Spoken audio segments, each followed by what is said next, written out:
सपना दिखा के भोला भोला के चलनी हम राजा जी माई के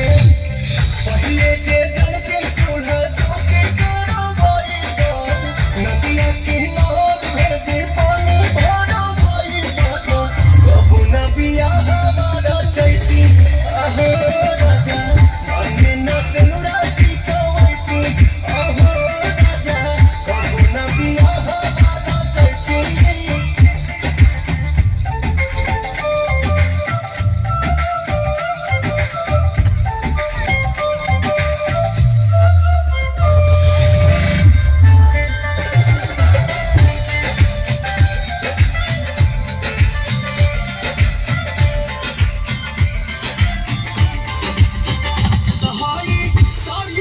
पापा जी के गाड़ी दिहल पापा जी के जाना पटुमी तू ऐस करला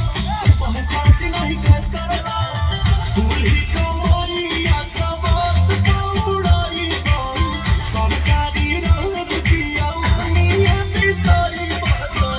अपन भोजन न बसियती आहो राजा मने न सनुरा की कवैती आहो राजा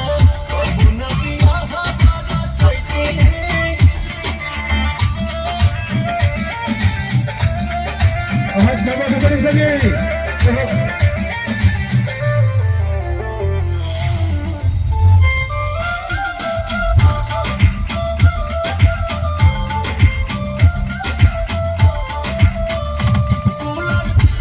संग पहिला सुनर बीबी तब कहिना किया कदर करला हर घड़ी हमसे कदर करला जननी न पवन पिया यादा न सताए मेकअप से कप खाती हो तो न रोए करता प्रिंस ले ऑर्डर करवैती आहो राजा माने न सिनुरा की कवैती आहो राजा कब न बिया हमारा चैती।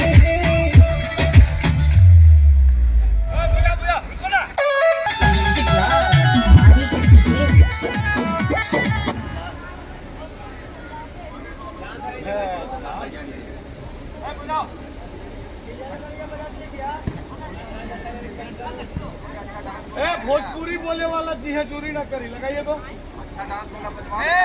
उस्ताद बनवाइए गाना भैया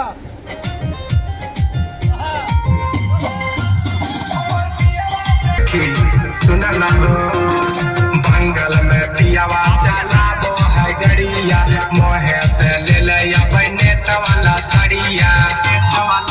सखी हाथे लिया वो है लाल चूड़िया सखी हाथे लिया वो है लाल चूड़िया सखी हाथे लिया वो है लाल चूड़िया हमर पियावा चलावे हमर पियावा चला